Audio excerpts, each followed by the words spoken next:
잘 지냈어요 모두 보고 싶은 말 버스 안에서 going 이불 속에서 going은 언제나 너에게 going.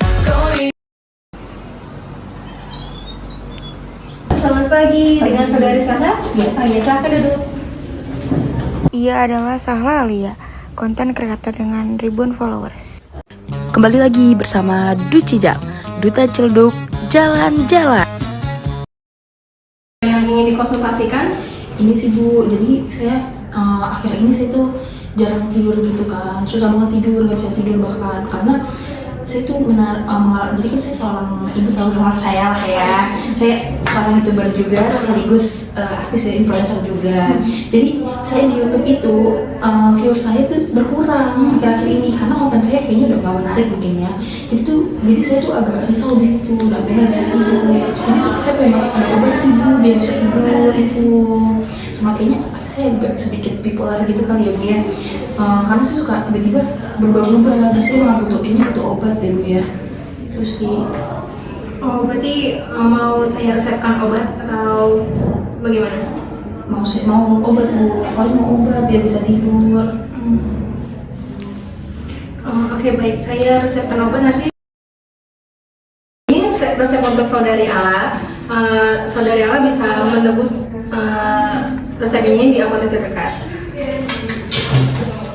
Semoga lekas membaik ya. Terima kasih ya.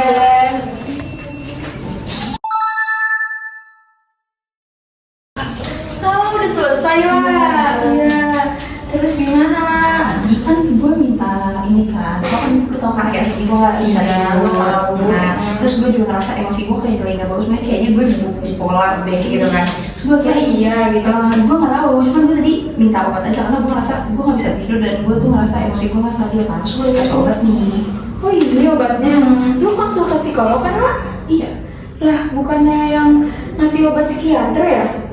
Tahu, gua tadi minta langsung dikasih. Begitu sih psikolognya. Yaudah deh, kita ke apotek aja beli obatnya.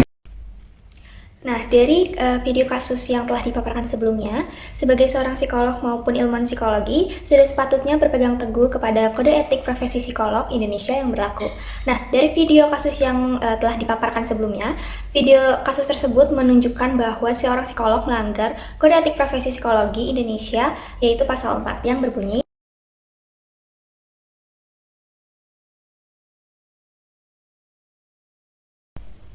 seorang psikolog tidak memiliki wewenang apapun untuk memberikan obat-obatan terhadap seorang klien.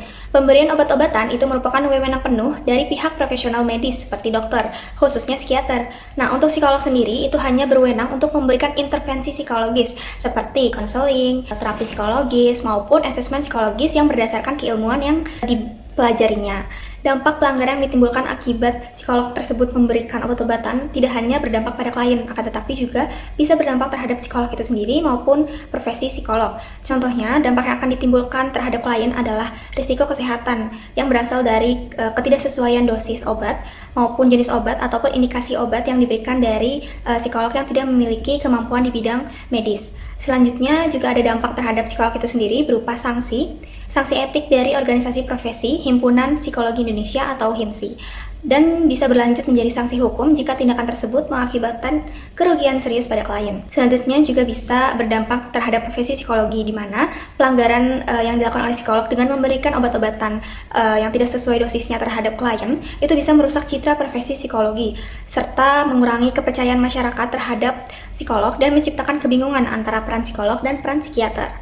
Nah, apa tindakan harusnya dilakukan oleh psikolog jika klien membutuhkan pengobatan medis lebih lanjut seperti obat-obatan? Jika sudah tahu klien itu membutuhkan pengobatan lebih lanjut dengan menggunakan obat-obatan, psikolog tersebut harus merujuk klien kepada pihak yang lebih berwenang seperti psikiater maupun dokter, dan juga berkoordinasi dengan psikiater untuk memastikan klien mendapatkan penanganan yang sesuai, terutama bila penanganan psikologis dan medis diperlukan secara bersamaan. Nah, seorang psikolog yang memberikan obat-obatan kepada klien ini telah melanggar pasal 4 Kode Etik Profesi Psikologi Indonesia karena ia bertindak di luar kompetensinya. Hal ini tidak hanya membahayakan kesehatan klien tetapi juga merusak integritas profesi psikologi. Oleh karena itu, seorang psikolog maupun ilmuwan psikologi wajib mematuhi batasan kewenangannya dan merujuk klien kepada profesional medis yang berwenang jika diperlukan. Oleh karena itu, mari kita jaga integritas profesi psikologi dengan memastikan setiap tindakan yang kita lakukan sesuai dengan bidang keahlian kita, hindari pelanggaran dan tingkatkan kesejahteraan masyarakat.